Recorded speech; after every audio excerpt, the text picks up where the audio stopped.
अपने पसंदीदा शो के फुल एपिसोड देखने के लिए अभी डाउनलोड करें दंगल प्ले ऐप।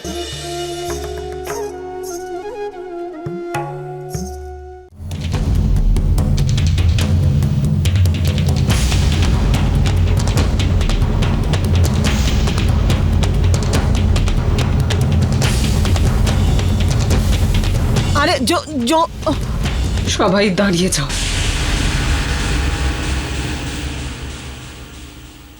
কল্পনা, তুই গিয়ে বস মা ওর কাছে, তুই ওর সঙ্গে কথা বল। তুমি এরকম কথা কেন বলছো পদ্মা? একটা কথা শোনো, আমি নিজেই বুঝতে পারছি না ওকে সহানুভূতি দেবো নাকি খুশির খবর দেব।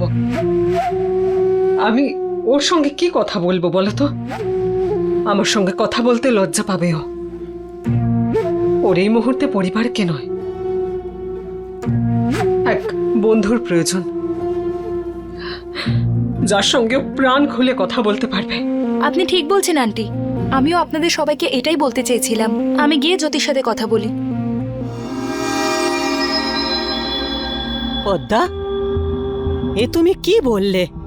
আরে এখন সহানুভূতির কথাটা আসছে কেন? আমাদের মেয়েটা মা হতে চলেছে, এই জন্য তো ভগবানকে ধন্যবাদ জানাবো। আরে আমাদের খুশি হওয়া উচিত, যে আসছে তার জন্য ভগবানের কাছে প্রার্থনা করা উচিত। মা, আপনি এটা বুঝতে পারছেন না। ও নিজের শ্বশুর বাড়ি ছেড়ে চলে এসেছে, পঙ্কজের থেকে দূরে থাকছে।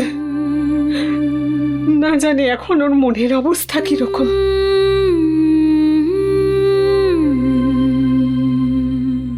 আপনার মনে হয় যে ও এই অবস্থায় বাচ্চার জন্মের ব্যাপারে ভাবনা চিন্তা করবে?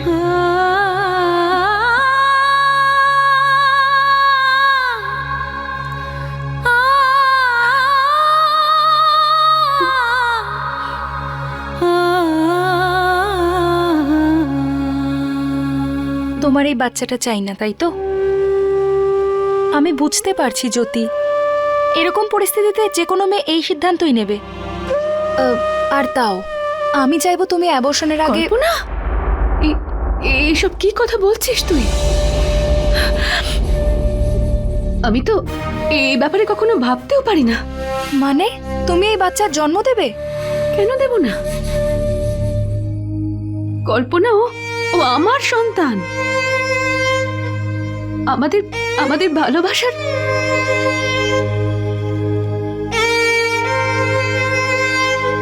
ওই বেচারার কি দোষ বলতো? ওর বাবা আমার সঙ্গে নেই, এতে বাচ্চাটার কি দোষ বলতো যে ওর বাবা আমাকে ঘৃণা করে?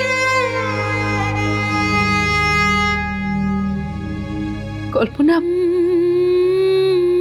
আমার আফসোস শুধু একটাই কারণে হচ্ছে, এরকম একটা খুশির মুহূর্তে পঙ্কজ এখন আমার সঙ্গে নেই। আমি তো শুধু এই কথাটা ভেবে কাঁদছি যে হয়তো সারাটা জীবন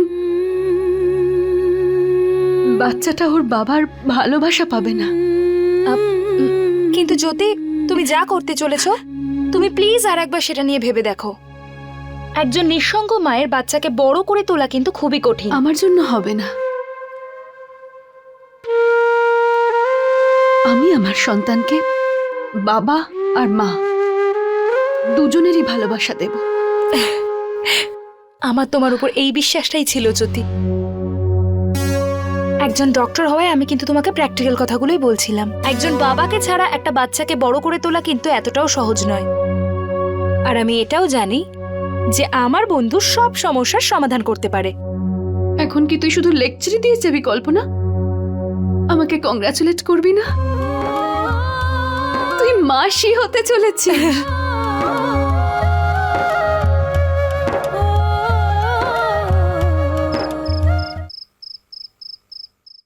সংসারে ইদানিং খরচা এত বেড়ে গেছে, তার উপরে দুটো বাচ্চার দায়িত্ব আসতে চলেছে। কি করে হবে এত কিছু বলো তো? জ্যোতির থেকে আশা করেছিলাম, কিন্তু সে আশাও এখন জলে। কে দেবে ওকে চাকরি এই অবস্থায়? পদ্মা, এ তুমি কি বলছো? আরে জ্যোতির চাকরি করা দরকার কি? কমল, পঙ্কজ যখন এই কথা জানতে পারবে না, দেখিস ও সব কিছু ভুলে গিয়ে জ্যোতিকে ফিরিয়ে নিয়ে যাবে। দেখিস তুই। এত আশাবাদী হওয়াটাও কিন্তু উচিত নয় মা। পঙ্কজের মনে জ্যোতিকে নিয়ে অনেক ঘৃণা জমে আছে, সেটা এত সহজে যাবে না। পদ্মা, আমি পৃথিবীকে দেখেছি, এটা আমার মনের কথা, এটা হচ্ছে রক্তের টান। তুমি দেখে নিও। দেখিস কমল, এই বাচ্চাই স্বামী স্ত্রীকে আবার একসাথে করে দেবে। মা, আমিও কিন্তু এটাই চাই, কিন্তু আমার পা এখনো মাটিতে আছে। এটা এত সহজে হবে না যতটা সহজ আমরা ভাবছি। পদ্মা, ভালো ভাবলে তবেই ভালো হয়। আমার মনে হয় এই সুখবরটা সবার আগে মহেন্দ্রবাবুকে আর গায়ত্রী দেবীকে দেওয়া দরকার। গাছ যত বড় হয় তার ছায়া ততই ঠান্ডা হয়। ওনারা পরিবারের বড়, জীবনটাকে অনেক দেখেছেন। যা সিদ্ধান্ত নেবেন ভাবনা চিন্তা করেই নেবেন। কথায় বলে যে বাবা শিশুকে ভুলে যেতে পারে, কিন্তু দাদু কখনো ভোলে না। ঠিক বলেছিস বাবা তুই। যেদিন পঙ্কজ নিজের বাচ্চার কথা শুনবে, সেদিন ও সব কিছু আগের কথা ভুলে যাবে। আর বাবা, এটা আমি মন থেকে বলছি, সব ঠিক হয়ে যাবে।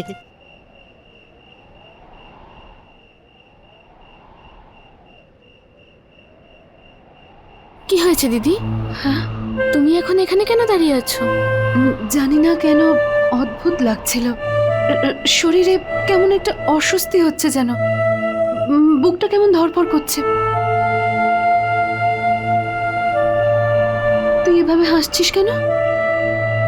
দিদি, প্রেগন্যান্সিতে প্রথম 3 মাস সবার এরকমই হয়। ডক্টররা বলে এই সময় মেয়েদের মধ্যে অনেক হরমোনাল চেঞ্জেস হয়, যার জন্য এরকম হয়। তোরও এই সব কিছু হয়েছে, তাই না রে? হ্যাঁ, আর কয়েকদিনের মধ্যে তুমি তোমার সন্তানকে উপলব্ধি করতে পারবে। কেমন অদ্ভুত লাগে না? আমার নিজের শরীরে আরো একটা প্রাণ বড় হচ্ছে। আমি তাকে জন্ম দেব, একটা একদম আমার মতো দেখতে কেউ। কি অদ্ভুত অনুভূতি, তাই না? হ্যাঁ, এটা মুখে বলে বোঝানো যায় না। আমরা যখন সন্তানের জন্ম দেব, তখন আমরা বুঝতে পারবো বল, যে আমাদের মা বাবারা আমাদের জন্য কত ধরনের পরিস্থিতির মধ্যে দিয়ে গেছে। থ্যাংক ইউ দিদি। কেন? যদি আজ তুমি না থাকতে, তাহলে আমি মা হওয়ার অনুভূতিটা কোনোদিন বুঝতেই পারতাম না।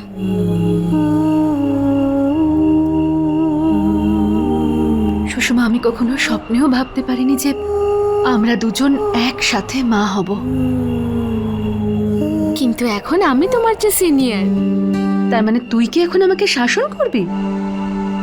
না দিদি, যেইভাবে তুমি বড় হয়ে আমাদের সব ছোট ভাই বোনেদের খেয়াল রাখতে তুমি, সেইভাবে আমার সন্তান তোমার সন্তানের খেয়াল রাখবে।